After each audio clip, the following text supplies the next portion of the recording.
Hello tout le monde, j'espère que vous allez bien. Bienvenue dans le cinquième épisode de mon podcast 40 semaines. Donc ça fait un moment que je n'ai pas publié en février ni en mars parce que j'étais très occupée. Donc veuillez m'en excuser, mais la suite est là par la grâce de Dieu. Donc comme je le dis dans chaque épisode, eh bien les épisodes se suivent parce qu'en fait, on est en train de construire quelque chose dans un ordre bien précis. Voilà, les épisodes sortent dans un ordre, heu, c'est pensé, c'est calculé, c'est voulu.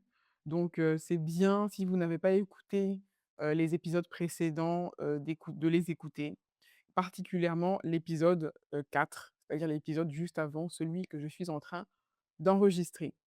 Donc dans l'épisode 4 qui s'intitule «Échographie prophétique, les yeux de l'Éternel parcourent la terre», en fait, j'explique que le Seigneur est en train actuellement de, parcourir la terre de ses yeux, tel un échographe, tel un obstétricien, qui scannerait l'utérus d'une femme.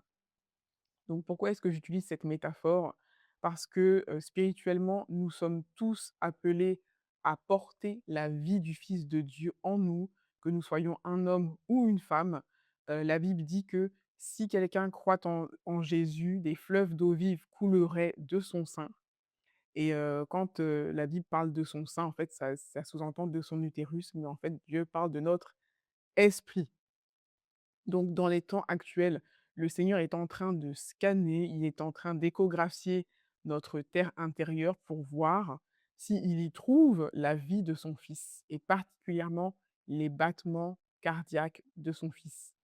Donc, on avait expliqué dans l'épisode précédent que le Seigneur cherchait un battement cardiaque particulier qui cherche le cœur de David et le cœur de l'épouse. Ce sont vraiment les 2 faces d'une même pièce, le cœur de David et le cœur de l'épouse. Et dans l'épisode, 5 là, que je suis donc en train d'enregistrer, eh bien le Seigneur, m'a emmené davantage en profondeur, pour parler non seulement, aux chrétiens de façon individuelle, mais aussi à tout le corps de Christ. Mais ce qu'il faut savoir et ce que je vais développer dans cet épisode, c'est que si le Seigneur est en train d'essayer de faire régner David, si le Seigneur est en train de faire monter les David et ceux qui ont un cœur selon lui, eh bien, simultanément, eh bien, les Saül vont descendre. Parce qu'en fait, les 2 ne peuvent pas coexister. Quand vous regardez la parole de Dieu, si vous lisez la Bible, vous voyez bien que Dieu, quand Dieu a mis David en avant, eh bien Saül progressivement était en train de descendre. Et c'est ce qui est en train de se passer actuellement dans le monde spirituel. Eh bien, Saül est en train de descendre. Et justement, le Seigneur veut nous interpeller à ce sujet parce que il veut que nous fassions partie du germe de David. Il veut qu'en nous, il y ait le germe de David et que ce germe puisse pousser et justement qu'on puisse être sélectionné pour le réveil des derniers temps parce que tout ce qui n'a pas en soi, le germe de David ne pourra pas participer à la suite. Et dans la saison prophétique dans laquelle nous sommes actuellement, eh bien, c'est non seulement la fin du règne de Saül qui est en train là d'arriver, mais aussi la fin du panetier ou disons-le avec des mots modernes, du boulanger de Pharaon. Cette histoire se trouve dans Genèse chapitre 40 et si tu ne, connais pas cette histoire, eh bien, je t'invite à la lire et écoute le message jusqu'au bout et tu comprendras pourquoi le Seigneur m'a amené à associer Saül au boulanger de Pharaon de Genèse chapitre 40. Donc dans un premier temps, je vais énumérer quelques comportements relatifs à Saül ou à l'esprit de Saül que le Seigneur, veut mettre en exergue pour que nous puissions nous examiner nous-mêmes et regarder si nous n'avons pas en nous des choses qui sont, de Saül, que Dieu, au final, a rejetées. Et donc l'histoire de Saül, c'est une histoire tragique parce qu'en fait, là où ça a commencé à se gâter, eh bien, c'est quand Saül a commencé à faire de David, à voir en David son concurrent son ennemi naturel. Voilà, c'est quand David, comme vous le savez, a commencé à briller, quand l'onction qui est sur lui a commencé à le mettre en avant, eh bien, ça a été le début, des problèmes de David. Donc le premier aspect sur lequel le Seigneur veut appuyer, eh bien, c'est la calomnie. Pourquoi la calomnie?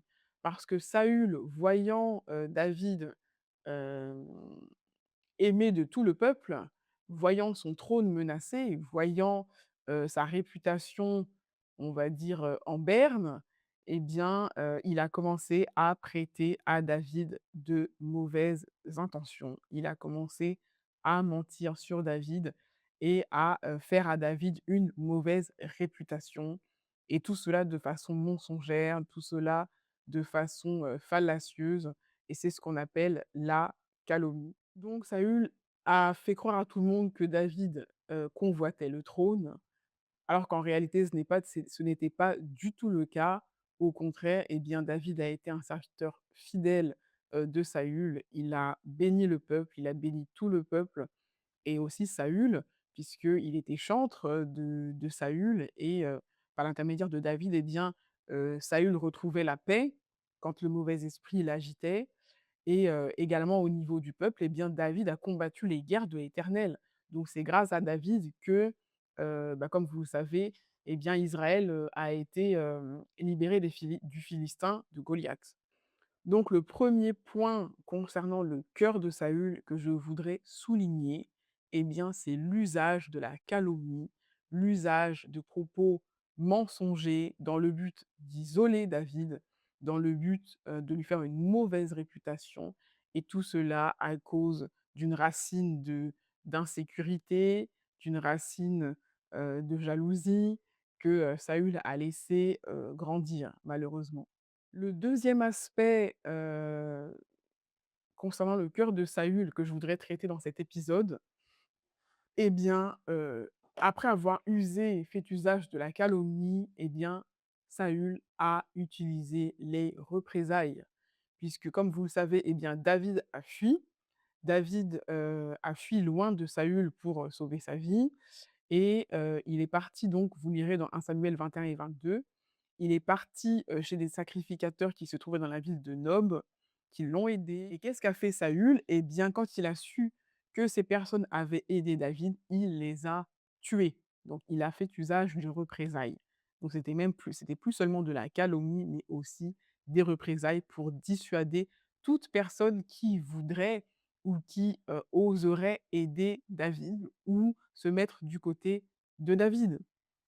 Et ce genre de comportement, heu moi je suis, chrétienne, ou bah, enfin ça n'existe pas de naissance, mais j'ai grandi toute ma vie, enfin j'ai grandi dans le milieu chrétien, j'ai fréquenté, le milieu chrétien toute ma vie et j'ai vu ces choses dès mon enfance. La calomnie, l'usage de représailles, envers quiconque, s'allierait à un tel ou un tel, qui n'a, a priori, rien fait de spécial.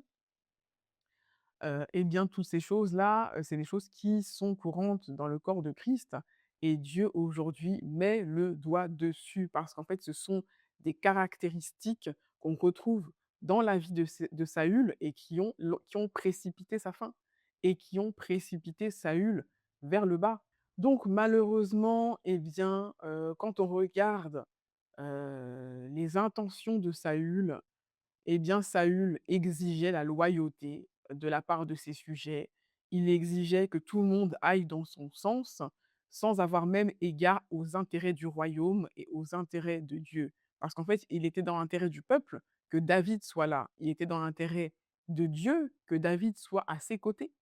Mais lui exigeait, de la part du peuple une loyauté injuste, c'est-à-dire: «Suivez-moi parce que je suis votre chef et si je décide que David, heu personne ne doit le soutenir, eh bien ne le soutenez pas». Et aujourd'hui, le Seigneur se lève contre ce genre de comportement parce qu'en fait, ce sont des comportements, propices à la guerre interne. Ce sont des comportements propices à la division au sein de son royaume et en agissant comme cela, eh bien Saül, comme d'habitude, comme on l'a vu dans l'épisode 4, eh bien, était focalisé sur ses propres intérêts et non sur les intérêts de Dieu, ni sur ceux de son royaume. Le troisième aspect, que le Seigneur m'a demandé de souligner, outre la calomnie et les représailles, eh bien, le troisième aspect, eh bien, c'est la distraction. Saül a entraîné le reste du peuple, suite à sa calomnie et aux représailles et à une loyauté injuste, eh bien, il a entraîné le peuple dans la distraction.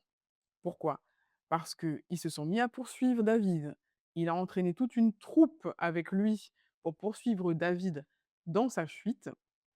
Et la Bible dit, dans 1 Samuel 23, versets 26 à 28, Saül marchait d'un côté de la montagne et David avec ses gens de l'autre côté de la montagne. David fuyait précipitamment pour échapper à Saül, mais déjà Saül et ses gens entouraient David et les siens pour s'emparer d'eux, lorsqu'un messager vint dire à Saül: Hâte-toi de venir, car les Philistins ont fait invasion dans le pays. Saül cessa de poursuivre David et il s'en retourna pour aller à la rencontre des Philistins. Donc, on remarque que pendant que Saül cherchait à tuer son successeur, pendant qu'il était en mode guerre interne, eh bien, les Philistins étaient en train d'envahir le pays. Donc voilà pourquoi je parle de distraction. Parce qu'en fait, pendant que le corps de Christ, et là je parle à l'échelle du corps de Christ, parce que le Seigneur m'a fait lire ce passage, non pas juste à l'échelle de David et de Saül, mais à l'échelle du corps de Christ. Eh bien, pendant que le corps de Christ est en train de s'entretuer dans des guerres injustes, dans des guerres malsaines, parfois même souterraines, parce que des fois, eh bien, on peut combattre quelqu'un de façon même voilée, hein. Eh bien, pendant que le corps de Christ est en train de s'entretuer et dans la distraction, dans la calomnie, dans les représailles, eh bien, qu'est-ce qui se passe? Eh bien, les Philistins sont en train d'envahir le pays. Et le Seigneur se lève réellement contre ça maintenant, dans les temps qui sont les derniers, parce qu'en fait, il veut instaurer un esprit d'unité. Il veut faire descendre sur son corps et sur son Église, sur son épouse, l'unité nécessaire au réveil. Et c'est pour ça que le Seigneur me, on va dire, me contraint, parce que c'est pas forcément des sujets sur lesquels j'ai envie de parler. Eh bien, c'est pour cela que le Seigneur me pousse à parler de cela, parce que il veut mettre un terme, à la guerre interne, interne à son corps. Il veut mettre un terme à la division au sein du corps de Christ et c'est pour ça qu'il nous pousse, il pousse chacun à s'examiner pour voir si nous avons des comportements qui, sèment la division au sein du corps de Christ. Donc, outre la calomnie, les représailles, la distraction, eh beh, il y a d'autres comportements, certes moins violents, mais tout aussi, antagonistes par rapport au corps de Christ. Comme par exemple, eh bien, le fait de ne pas soutenir quelqu'un qui marche dans le même couloir que nous. Vous savez qu'un tel fait la même chose que vous, eh bien, vous ne soutiendrez pas la personne, même si vous savez que ce que la personne fait est bien, eh bien, vous allez vous abstenir d'encourager, vous allez vous abstenir de partager, de commenter, et cetera. Parce que, c'est il y a comme une sorte de compétition et de concurrence. Et bien, toutes ces choses, c'est des choses que Dieu a en horreur et c'est pour ça qu'il faut qu'on s'examine soi-même pour voir si nous sommes dans ces choses. Parce que, comme je vous le disais, eh bien, dans le cas du réveil spirituel, ce genre de choses, eh bien, ça ne fonctionnera pas. Il y a d'autres personnes d'ailleurs qui vont même jusqu'à faire des copier-coller, de ce que les uns font, de ce que les uns et les autres disent ou prêchent. Enfin, il y a vraiment des choses qui sont des choses bizarres, voilà, qui se font dans le corps de Christ. Il y a aussi un dernier comportement que je voudrais soulever qui, consiste à avoir peur de soutenir, un ministère dans lequel on n'est pas. C'est-à-dire, admettons que je sois, liée à tel ministère et bien j'ai peur, de soutenir, un autre ministère. J'ai peur de partager les choses d'un autre, parce que voilà, on a peur des représailles, parce qu'on ne doit pas soutenir, l'église d'à côté, on ne doit pas soutenir, le ministère d'à côté, machin, enfin, toutes ces choses-là, ce sont des choses, des mo une men un men une mentalité, heu, qui ne fonctionne plus maintenant. Dieu a laissé faire. Il a laissé faire pendant longtemps et là, aujourd'hui, il y a comme un shift, il y a comme un basculement et toutes ces choses vont partir avec Saül. Donc c'est pour ça que, nous devons nous examiner pour vérifier que nous sommes du bon côté et en parlant de bon côté, eh bien, je vais parler maintenant de l'attitude de David qui a été une couverture pour Saül, alors que Saül était en train de l'exposer au danger, de l'exposer à la calomnie, de l'exposer à la méchanceté des hommes, d'exposer sa vie, eh bien, David a fait l'inverse. Il l'a couvert. David a couvert Saül. David a été une couverture pour Saül jusqu'à sa mort et même après sa mort.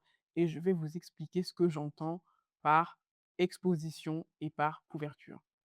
Donc, au moment où Saül a saisi le manteau de Samuel dans 1 Samuel 15 et que le manteau de Samuel s'est déchiré, hein, et que Samuel a prophétisé en disant: «L'Éternel déchire aujourd'hui, le royaume de dessus toi, il le donne à un autre qui est meilleur que toi», eh bien la main de Dieu, s'est retirée. La main de Dieu qui était sur Saül s'est retirée et spirituellement, il est devenu complètement nul.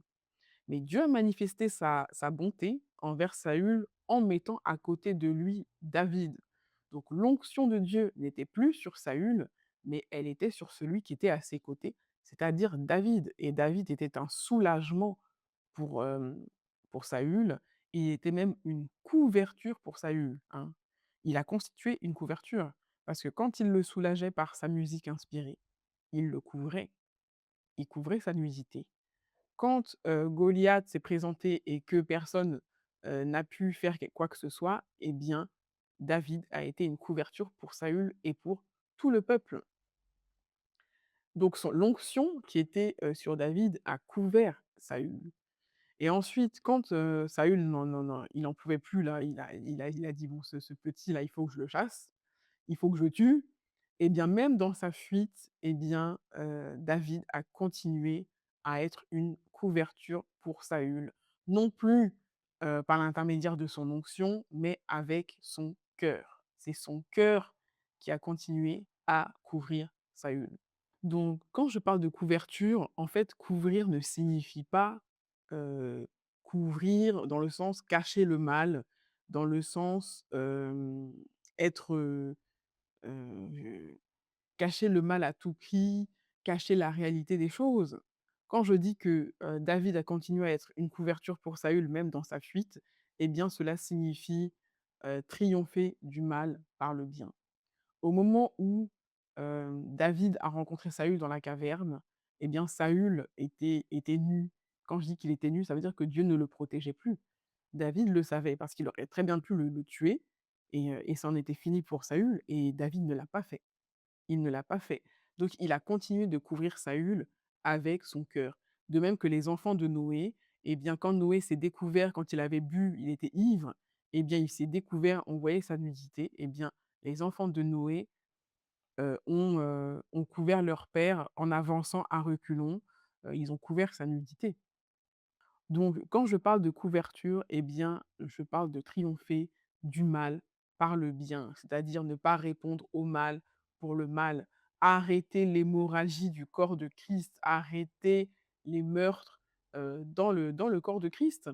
Et c'est pourquoi David dit dans 1 Samuel 24, versets 12 à 17, où il y a tout un passage, et David dit: «L'Éternel sera juge entre moi et toi, et l'Éternel me vengera de toi, mais je ne porterai point la main sur toi. Des méchants vient la méchanceté, dit l'ancien proverbe. Aussi je ne porterai point la main sur toi. Donc David, voyant Saül nu, non pas physiquement, mais spirituellement, David voyant Saül à sa portée, ne lui a pas porté le coup fatal. Il l'a couvert avec son cœur. Donc pourquoi est-ce que David n'a pas tué Saül? Est-ce qu'il n'a pas tué Saül juste parce que Saül était loin de l'Éternel? C'est pas seulement pour cette raison. Il n'a pas tué Saül parce que le mal appelle le mal. Le mal, quand vous rendez le mal pour le mal, c'est un cercle vicieux sans fin. un cercle vicieux de représailles sans fin. Il aurait tué Saül, et il y a toujours un partisan, un frère, heu, un père, pour vous venger. La vengeance appelle la vengeance, le mal appelle le mal, le sang appelle le sang. Et il serait rentré dans un cercle vicieux sans fin. Et c'est ce que Dieu veut aussi éviter au sein du corps de Christ. La deuxième raison pour laquelle David n'a pas tué Saül, eh bien, c'est parce que ce serait donner raison à Saül. Les gens auraient dit: «Ah bien, vous voyez, il avait raison, Saül avait raison, David était réellement son ennemi, il n'attendait que ça.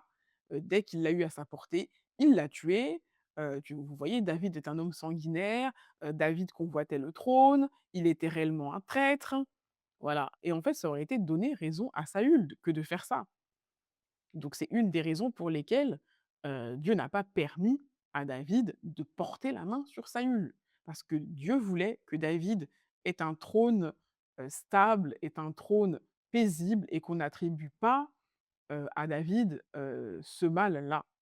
Donc toi, à qui on a fait du mal injustement, au sein du corps de Christ, au sein du royaume, ou que sais-je, au travail, et cetera, eh bien, ne répands pas le mal, parce que, le sang appelle le sang, la vengeance appelle la vengeance.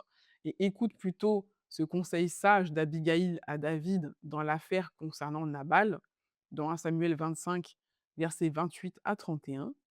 «Lorsque l'Éternel aura fait à mon Seigneur tout le bien qu'il t'a annoncé, et qu'il t'aura établi chef sur Israël, mon Seigneur n'aura ni remords ni souffrance de cœur pour avoir répandu le sang inutilement et pour s'être vengé lui-même.»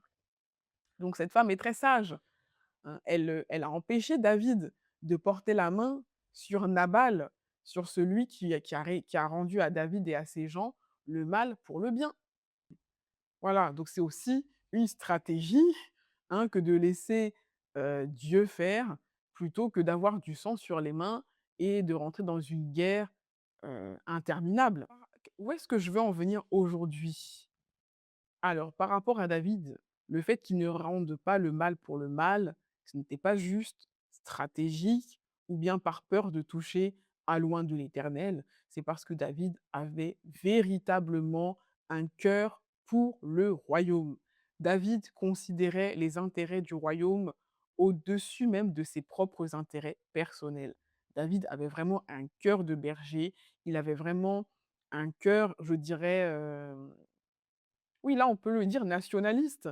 Il avait vraiment un cœur, d'unité. Son objectif, c'était d'unir le royaume. Et c'était vraiment quelqu'un qui n'était pas prompt, on va dire, à répandre le mal au sein, du royaume que Dieu lui a confié. C'est la raison pour laquelle quand Saül est mort, eh bien David et ses gens, ils ont déchiré leurs vêtements, ils ont jeûné, ils ont pleuré sur Saül et sur les troupes d'Israël qui sont mortes. Et ce passage, vous pouvez le lire, c'est dans 1 Samuel 31 et au début de 2 Samuel, car c'est bouleversant, le cœur de David. Et c'est vraiment bouleversant de voir l'amour, de David pour le nom de l'Éternel qui est invoqué sur tout Israël. Et au lieu de se réjouir en fait de la mort, de Saül et du fait que le trône d'Israël, et de Juda lui serait, naturellement échu, eh bien on voit que, David a composé un cantique funèbre, dans 2 Samuel 1 versets 17 à 23.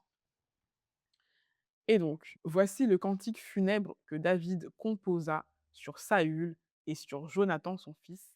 «L'élite d'Israël a succombé sur tes collines. Comment des héros sont-ils tombés? Ne l'annoncez point dans Gath, n'en publiez point la nouvelle dans les rues d'Ascalon, de peur que les filles des Philistins ne se réjouissent, de peur que les filles des incirconcis ne triomphent. Montagne de Gilboa, qu'il n'y ait sur vous ni pluie, ni rosée, ni champ qui donnent des prémices pour les offrandes. Car là ont été jetés les boucliers des héros, le bouclier de Saül. L'huile a cessé de les oindre, devant le sang des blessés, devant la graisse des plus vaillants. L'arc de Jonathan n'a jamais reculé, et l'épée de Saül ne retournait point à vide. Saül et Jonathan, aimables et chéris pendant leur vie, n'ont point été séparés dans leur mort. Ils étaient plus légers que les aigles, ils étaient plus forts que les lions. Filles d'Israël, pleurez sur Saül qui vous revêtait magnifiquement de cramoisie, qui mettait des ornements d'or sur vos habits. Comment des héros sont-ils tombés au milieu du combat? Comment Jonathan a-t-il succombé sur tes collines? Et ce qu'on constate, eh bien, c'est que au-delà des personnes, eh bien, c'est le royaume de Dieu qui a perdu. Donc en fait, c'est une mauvaise nouvelle qu'il a reçue. Bien que Saül, voulait sa mort, eh bien David qui a la vision du royaume, David qui voit, les intérêts de Dieu au-delà des siens, les intérêts de son peuple au-delà des siens, eh bien, c'est pour ça que, il a composé ce cantique funèbre. Et on voit que ce cantique funèbre va insister même sur le bien, qu'ont apporté Saül, Jonathan et toute l'élite d'Israël pendant leur vie. Donc il va mettre en avant, le bien, les apports, de Saül et de ses fils pendant leur vie. Il va pas, appuyer, il va pas insister sur la dégénérescence, il va pas insister sur la fin tragique, sur, le fait que Saül ait été nu à la fin de sa vie. Eh bien, il va juste, insister sur le bien, que Saül et ses fils ont fait pendant leur vie parce que ils ont été des libérateurs, hein. Il fut un temps où Saül et Jonathan, Dieu les a utilisés, il les a réellement utilisés pour Israël.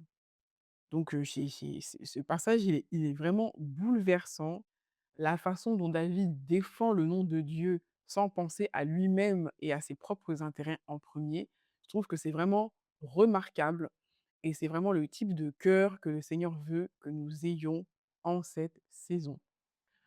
Donc, autant David a été une couverture pour Saül et pour tout le peuple, eh bien, comme je le disais, eh bien, Saül a fait l'inverse. Il a exposé sa vie, il a exposé la vie de ses fils, il a exposé David et tous ceux et la vie de tous ceux qui suivaient David et il a exposé son peuple.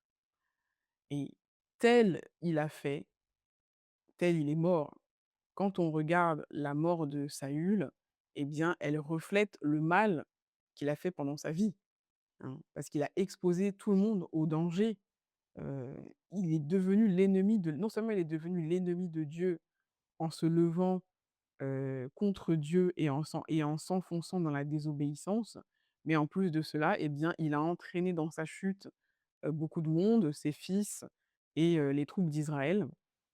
Et en faisant cela, Dieu me disait: «Il a exposé, il a exposé la vie des autres et tel il a fait, tel on lui a fait, tel il a fait et tel il est mort». C'est pour ça que dans 1 Samuel 31, la Bible dit: «Ainsi périrent en même temps dans cette journée Saül et ses 3 fils, celui qui portait ses armes et tous ses gens, ceux d'Israël qui étaient de ce côté de la vallée et de ce côté du Jourdain, ayant vu que les hommes d'Israël s'enfuyaient et que Saül et ses fils étaient morts, abandonnèrent leur ville pour prendre aussi la fuite. Et les Philistins allèrent s'y établir. Et ils trouvèrent Saül et ses 3 fils tombés sur la montagne de Gilboa. Ils coupèrent la tête de Saül et enlevèrent ses armes. Puis ils firent annoncer ces bonnes nouvelles par tout le pays des Philistins, dans les maisons de leurs idoles et parmi le peuple. Ils mirent les armes de Saül dans la maison des Astartés et ils attachèrent son cadavre sur les murs de Beth-Shan. Si on résume la façon dont ils ont traité Saül et son cadavre, eh bien, ils ont coupé la tête de Saül. Les Philistins lui coupèrent la tête et ils pendirent son corps, le reste de son corps, sur sur les murs d'une ville. Donc Dieu s'est arrêté sur ça, hein. Il m'a parlé, comme je vous le disais, de couverture et d'exposition, au sein de son royaume, parmi son peuple et Dieu m'a il m'a parlé en me disant pourquoi Saül était mort de cette façon. Eh bien, il me disait que dans les temps où nous sommes, eh bien, ceux qui exposent l'héritage de l'Éternel seront eux-mêmes exposés. Et la tête coupée, eh bien, vous savez ce que c'est la tête. La tête représente l'autorité. La tête représente, oui, bah, c'était un chef, c'était le chef d'Israël.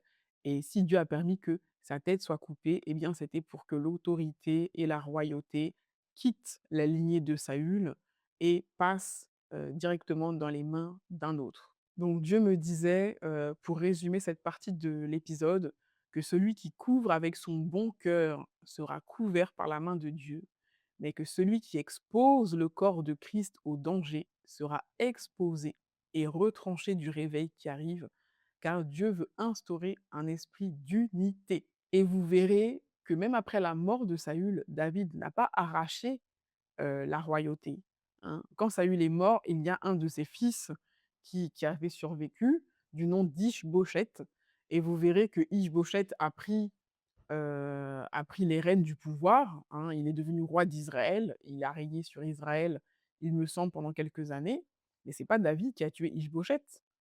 Quelqu'un a tué Ish-Bosheth et ce qui fait que, eh bien, les rênes du pouvoir, sont passés dans les mains de David. Donc David a évité de répandre le sang. Il n'était pas dans cette dynamique-là. Donc pour finir sur David et Saül, eh bien, je terminerai avec ce verset de Matthieu 25, versets 36 à 40. J'étais nu et vous m'avez donné des vêtements. C'est Jésus qui parle. Alors ceux qui ont obéi à Dieu diront au roi, Seigneur, quand est-ce que nous t'avons vu? Tu étais donc nu et nous t'avons donné des vêtements? Quand donc? Et le roi leur répondra, je vous le dis, c'est la vérité, chaque fois que vous avez fait cela à l'un de mes frères, à l'un des plus petits, c'est à moi que vous l'avez fait. Autre passage un peu plus loin. Et le roi leur répondra, je vous le dis, c'est la vérité, chaque fois que vous n'avez rien fait pour l'un de ces plus petits, vous n'avez rien fait pour moi non plus. Ça, c'est ce qu'il dit à ceux qui n'ont pas couvert celui qui était nu. Et ils partiront pour recevoir une punition qui dure toujours, mais ceux qui ont obéi à Dieu partiront pour recevoir la vie avec Dieu pour toujours.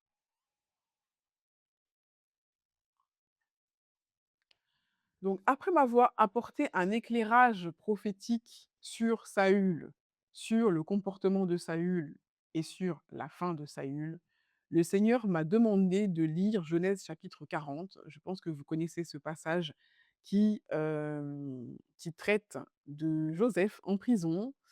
Et donc il est en prison et il a avec lui un panetier et un échanson. Mais ce n'est pas n'importe quel panetier et pas n'importe quel échanson. Donc pour parler en langage moderne, ce n'est pas n'importe quel boulanger ni n'importe quel sommelier, c'est le chef boulanger et le chef, sommelier, de Pharaon.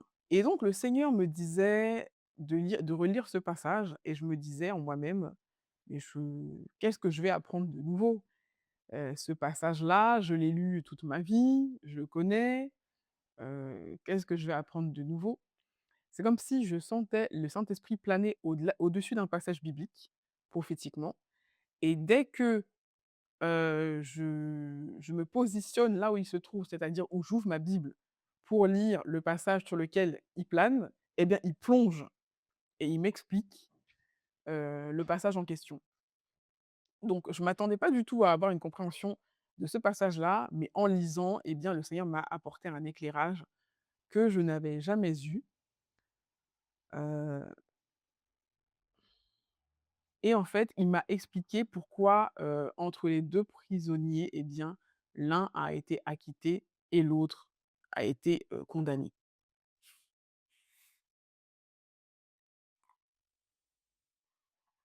Donc je vais vous lire le passage. Le chef des échansons, donc sommelier, raconta son songe à Joseph. Il lui dit: «Dans mon songe, voici, il y avait un cep devant moi. Ce cep avait 3 sarments. Quand il eut poussé, sa fleur se développa et ses grappes donnèrent des raisins mûrs. La coupe de Pharaon était dans ma main Je pris les raisins, je les pressai dans la coupe de Pharaon, et je mis la coupe dans la main de Pharaon. Joseph lui dit, en voici l'explication. Les 3 sarments sont 3 jours. Encore 3 jours, et Pharaon relèvera ta tête et te rétablira dans ta charge. Tu mettras la coupe dans la main de Pharaon, comme tu en avais l'habitude lorsque tu étais son échanson.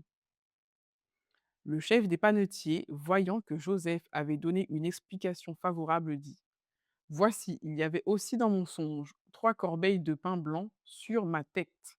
Dans la corbeille la plus élevée, il y avait pour Pharaon des mets de toute espèce, cuits au four, et les oiseaux les mangeaient dans la corbeille au-dessus de ma tête. Joseph répondit et dit, en voici l'explication. Les 3 corbeilles sont 3 jours. Encore 3 jours, et Pharaon enlèvera ta tête de dessus toi, te fera pendre à un bois, et les oiseaux mangeront ta chair. Genèse 40, versets 9 à 23. Et en fait, en lisant ces passages, mes yeux se sont ouverts sur des aspects que je vais énumérer. Donc, d'abord, Pharaon. Eh bien, Pharaon, ce Pharaon-là, ce n'est pas le Pharaon des 10 plaies d'Égypte, c'est le Pharaon, je suppose, juste avant, précédent. Et en fait, ce Pharaon-là, il n'est pas malveillant, hein. Il représente en fait Dieu dans l'histoire. Symboliquement, c'est comme une représentation de Dieu le Père. Pourquoi? Parce que Joseph est une représentation de Christ. Joseph a quelque chose de christique. Et quand on regarde ce pharaon, eh bien, et quand on regarde dans l'histoire, eh bien, il y a 2 personnages qui représentent Dieu le Père. Jacob il y a Jacob qui a Joseph comme fils bien-aimé, hein, en qui il a mis toute son affection. Puis ensuite, il y a Pharaon qui va appliquer, les desseins de Dieu et qui va élever Joseph au-dessus de tous, qui va faire de lui, son égal, en fait, hein. Donc on voit que dans l'histoire, Jacob et le pharaon sont tous les 2 une figure de Dieu le Père. Donc pour en revenir à Joseph, eh bien, je disais que, il est une figure de Christ, puisque quand on voit bien que ses frères, hein, l'ont vendu pour 20 pièces d'argent, ses frères de sang l'ont détesté, ils l'ont haï et il s'est retrouvé ensuite élevé, par des païens. Et quand on regarde à la fin, à la toute fin, eh bien, ses frères de sang, eh bien, c'est là qu'ils l'ont reconnu. Donc, examinez un peu ce que je dis et faites le parallèle entre Christ et la façon dont Israël a traité Christ et la façon dont les païens ont traité Christ. Donc, vous verrez que quand je parle d'Israël, je parle du peuple d'Israël, donc des frères de Joseph. Et vous verrez que Joseph a vraiment quelque chose de christique et que l'histoire de Joseph est beaucoup plus profonde que ce qu'on pense. Ensuite, les chansons et le panetier de Pharaon. Eh bien, quand on regarde, euh, ce sont tous les deux des chefs. C'est pas juste des chansons, mais des chefs. Et donc, ce sont des têtes, tous les deux. Et quand on regarde, eh bien, le Seigneur a ouvert mes yeux parce que je n'avais jamais fait attention, mais en fait, il y en a un qui est chef du pain et l'autre chef du vin. Et quand on regarde, eh bien, le pain et le vin, ça représente le corps de Christ. Donc en fait, ces 2 serviteurs de Pharaon représentent des serviteurs de Dieu, des personnes qui sont au service du corps de Christ. Et enfin, la prison, eh bien, le fait d'être en prison, ça représente une période de remise en question, une période de réflexion sur l'œuvre, hein, qu'on a pu faire pour Dieu, puisque ces serviteurs-là, les 2 serviteurs de Pharaon, sont en prison par rapport à leur travail. Donc là, prophétiquement, dans la saison où nous sommes, eh bien, Dieu est en train de faire quelque chose parmi son peuple. Dieu est en train de faire quelque chose parmi ses serviteurs et ses servantes. Vous verrez que certains auront leur tête élevée comme le chef du vin, quand d'autres auront leur tête malheureusement, c'est pas physique, hein, mais quand on parle de tête coupée, ça veut dire une autorité qui est enlevée, une œuvre, qui s'arrête, et de même que ça a été le cas de Saül, eh bien, ça a été aussi le cas du, panetier de Pharaon, et donc nous allons aussi expliquer pourquoi. Et donc je vous disais qu'on est dans une saison où, malheureusement, eh bien, certains ministères vont perdre de la vitesse quand d'autres vont en gagner. Maintenant, pourquoi l'un a été rétabli dans sa charge et l'autre a-t-il été condamné? Alors Dieu m'expliquait que, dans le verdict de Pharaon se trouve la cause, de son verdict, se trouve la raison de la condamnation ou de l'acquittement. C'est caché, c'est comme caché dans le verdict, en fait. Voilà, parce qu'en fait, il y a un mécanisme spirituel selon lequel Dieu va nous juger avec la mesure avec laquelle on se sera servi. Ce qui nous arrive, et qui vient de Dieu, hem, ce qui nous je parle de jugement, là. Quand Dieu juge quelqu'un, hein, quand il y a le jugement de Dieu qui arrive sur quelqu'un, sur quelque chose, heu, eh bien, vous verrez que on a récolté en général ce qu'on a semé, et que Dieu juge les gens, quand il veut apporter un jugement, en tout cas, avec la mesure avec laquelle on s'est servi, hein. Il y a quelques exemples avec des versets du type: «Ne jugez point et vous ne serez point jugés», avec des versets du type: «Si vous ne pardonnez pas aux hommes leurs offenses, eh bien, votre Père céleste ne vous pardonnera pas non plus vos offenses». Ou alors Jésus qui dit que celui qui tue par l'épée périra par l'épée. Voilà. Donc je vais me pencher sur le chef du vin. Dans la Bible, il est dit dans Jean chapitre 15: «Je suis le cep, vous êtes les sarments. Celui qui demeure en moi et en qui je demeure porte beaucoup de fruits. Si vous portez beaucoup de fruits, c'est ainsi que mon Père sera glorifié.»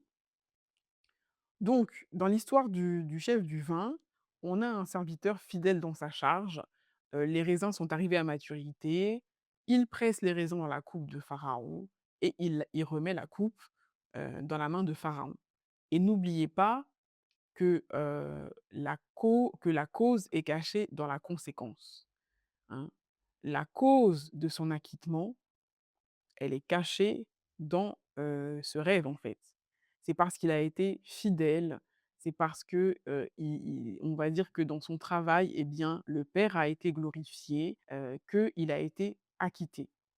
Mais quant au chef du pain, quand on regarde bien, hein, heu, dans son rêve, il fait pas n'importe quoi. Les corbeilles de pain, hein, le pain qui est destiné à Pharaon, le pain, dont Pharaon est censé, se rassasier, eh bien, il les met au-dessus de sa tête. Il les expose. Il expose l'héritage du Père. Il expose le corps de Christ. Et Dieu me disait, comme je vous le disais, que celui qui expose le corps de Christ, eh bien, Dieu l'exposera. Et donc, c'est offenser Dieu que d'exposer le corps de Christ. C'est offenser Dieu que d'exposer, la nudité, que d'exposer son frère, sa sœur, son père, d'exposer tout membre du corps de Christ. Et là, ça symbolise en fait le type de leader qui utilise sa position de tête, hein, mais mal, qui expose le corps de Christ par égoïsme, par égocentrisme, parce qu'il s'occupe de ses propres intérêts. Et on sait du coup, quel a été le verdict. Eh bien, le verdict a été le même que pour Saül. Et quand on regarde, eh bien, c'est Joseph qui explique la sentence, et quand il explique la sentence, il l'explique, heu, sans, on va dire sans état d'âme, parce qu'en fait, cette sentence, elle vient de Dieu. Et donc Dieu est en train de remettre de l'ordre, en fait. Il est en train de remettre de l'ordre, dans son royaume pour que l'unité puisse, régner. Et quand en fait on regarde la suite de l'histoire, eh bien c'est par celui qui a été acquitté, c'est par le chef du vin, celui qui faisait bien son travail, eh bien c'est par lui que Dieu est passé pour que Joseph soit glorifié, pour que Joseph soit reconnu, par les païens, hein. Joseph qui est un type de Christ. Donc remarquez que, ce type de serviteur-là a été une clé ensuite, hem, pour que le nom de Joseph soit élevé et comme je vous le disais, c'est un type du Christ. Donc tout ça parle en fait, en lisant l'histoire, du panetier et de l'échanson, on s'est tous dit, qu'on comprenait pas pourquoi, l'un avait été acquitté et l'autre, condamné. Mais au final, eh bien, la cause de leur traitement, eh bien, elle réside au final dans le verdict. Parce que tel, tu fais, tel on te traitera, tel tu traites heu, les gens, tel on te traitera, tel tu traites l'héritage de Christ, tel on te traitera.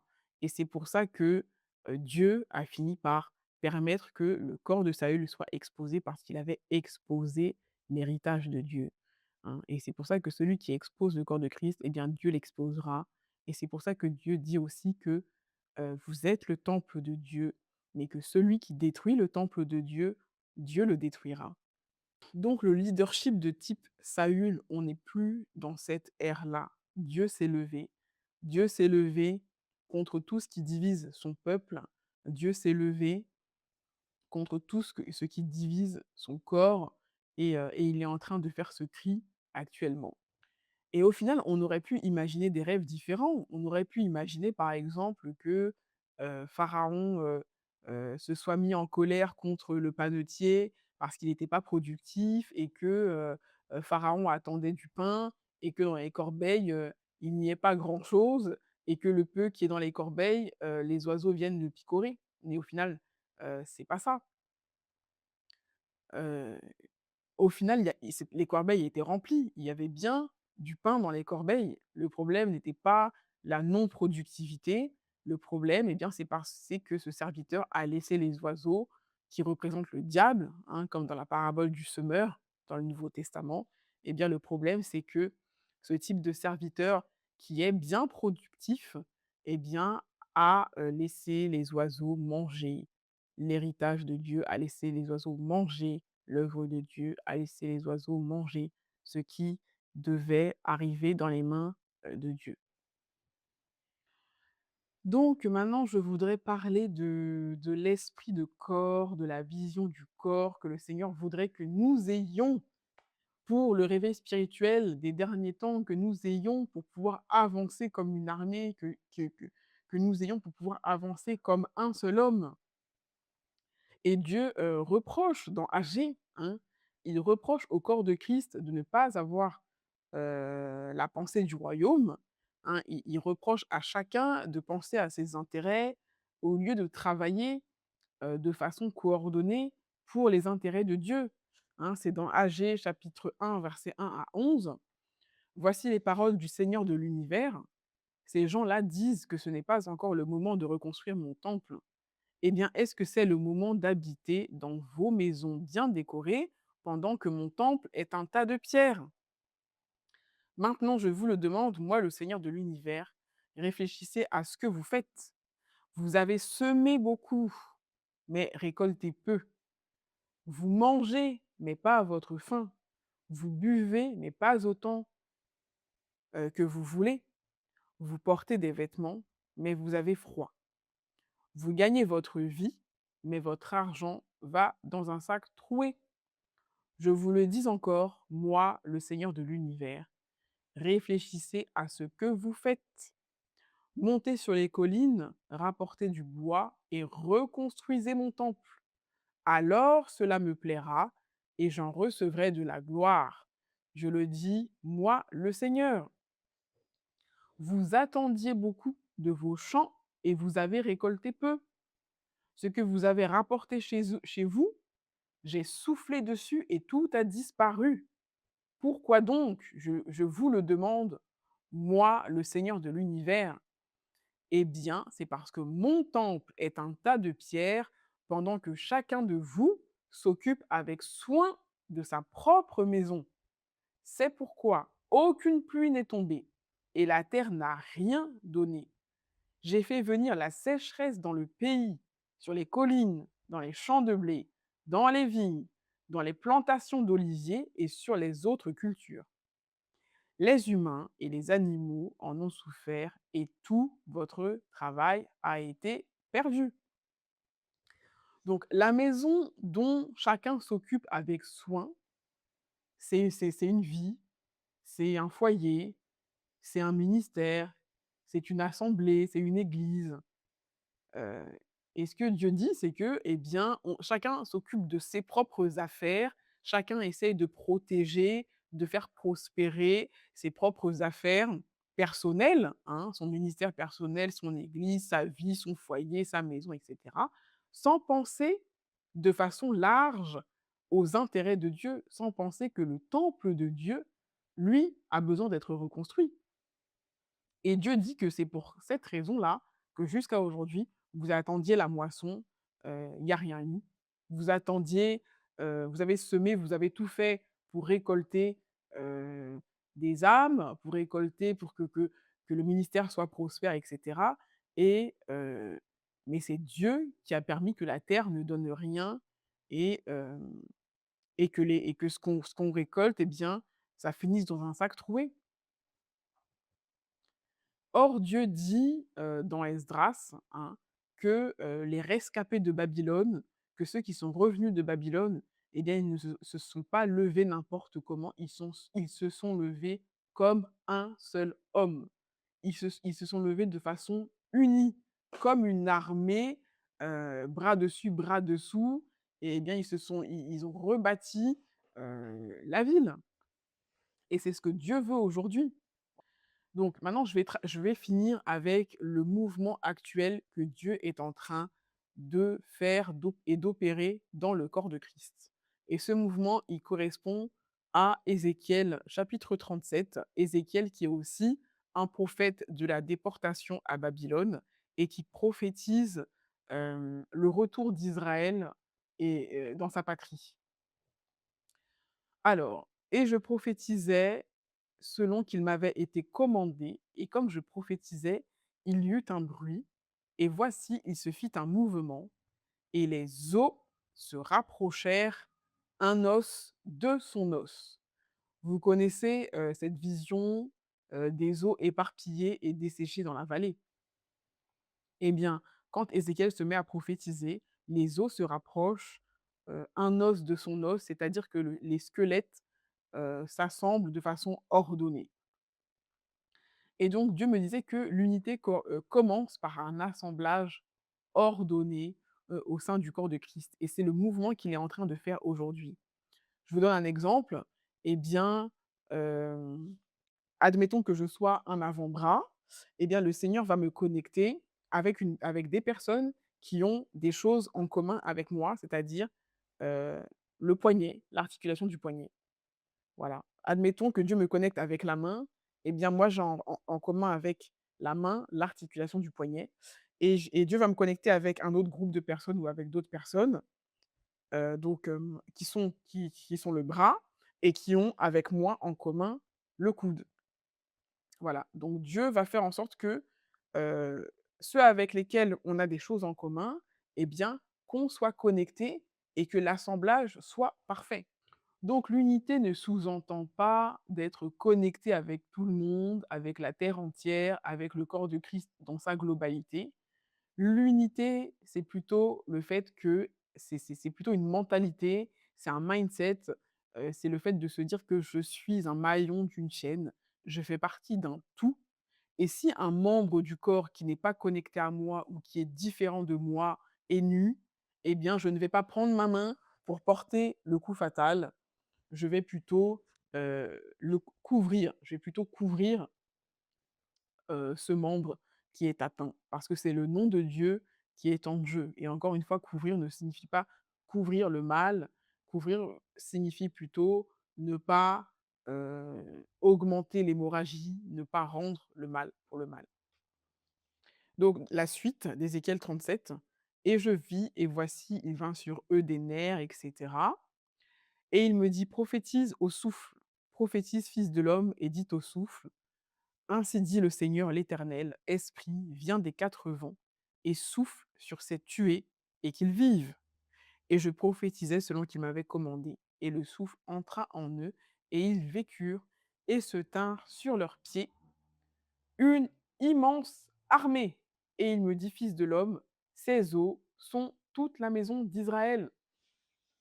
Donc, en dernier, dans le processus de résurrection de l'armée de Dieu, en dernier, l'Esprit est venu en dernier, hein. L'Esprit est venu en dernier et ça nous fait penser à un réveil, à une effusion de l'Esprit, hein. L'Esprit est venu en dernier, mais il a fallu d'abord que le corps s'assemble, comme il faut. Donc l'objectif de Dieu, c'est de relever son armée. De même que vous voyez cette dynamique parmi les nations, cette dynamique dans tous les pays où les gouvernements envisagent, hein, de remettre, sur le tapis, au goût du jour, les services militaires, et bien de même, spirituellement, dans la saison où nous sommes, Dieu est en train de constituer son armée et de bâtir son armée. Et enfin, pour terminer, eh bien, il y a un passage biblique qui reflète bien l'état d'esprit dans lequel Dieu est et dans lequel il veut que nous soyons dans les temps qui sont, les derniers en tant qu'armée de Dieu. Et c'est le mindset, en fait, du chef, de l'armée de Dieu. C'est dans Josué chapitre 5, versets 13 à 15. Donc là, on voit que le peuple de Dieu était en train d'entrer dans la promesse et qu'ils étaient sur le point de se battre pour conquérir Canaan. Et qu'est-ce que la Bible dit? Comme Josué était près de Jéricho, il leva les yeux et regarda. Voici un homme se tenait debout devant lui, son épée nue dans la main. Il alla vers lui et lui dit: Es-tu des nôtres ou de nos ennemis? Il répondit: Non, mais je suis le chef de l'armée de l'Éternel. J'arrive maintenant. Et il y a une autre traduction qui dira: Celui-ci tient à la main une épée sortie de son étui. Josué s'approche de lui et lui demande: Est-ce que tu es pour nous ou pour nos ennemis? L'homme répond: Ni pour les uns ni pour les autres. Je suis le chef de l'armée du Seigneur et je viens d'arriver. Donc on est dans un temps où Dieu se lève pour défendre ses intérêts. Et donc Dieu n'est pas dans une dynamique d'être pour les uns ou contre les autres. Dieu défend son nom, Dieu défend son corps, Dieu défend le corps de Christ, il est là pour défendre son héritage, hein. Et c'est pour ça que nous devons nous positionner dans une dynamique d'unité et demander à Dieu, si nous avons, été dans les divisions, si nous avons été dans les guerres internes, si nous avons nourri ces choses, et Dieu nous appelle à la repentance et à prier pour que tout ce qui est de Saül, eh bien, Dieu puisse l'enlever, en fait, de nous. Et d'ailleurs, la prospérité du ministère de beaucoup de personnes est liée à cette mentalité et se cache derrière un changement de mindset et un changement de mentalité, parce que Dieu veut, du coup, que nous avancions avec le cœur de David, qui est un homme selon le cœur de Dieu, qui va non seulement accomplir toutes les volontés de Dieu, mais qui avance avec la pensée du royaume, avec l'amour du nom de Dieu, et non, et qui ne marche pas, simplement, heu, pour ses intérêts personnels. Voilà, donc soyez bénis et je vous dis à très bientôt pour continuer dans cette dynamique, de réforme et de réveil spirituel. Soyez bénis.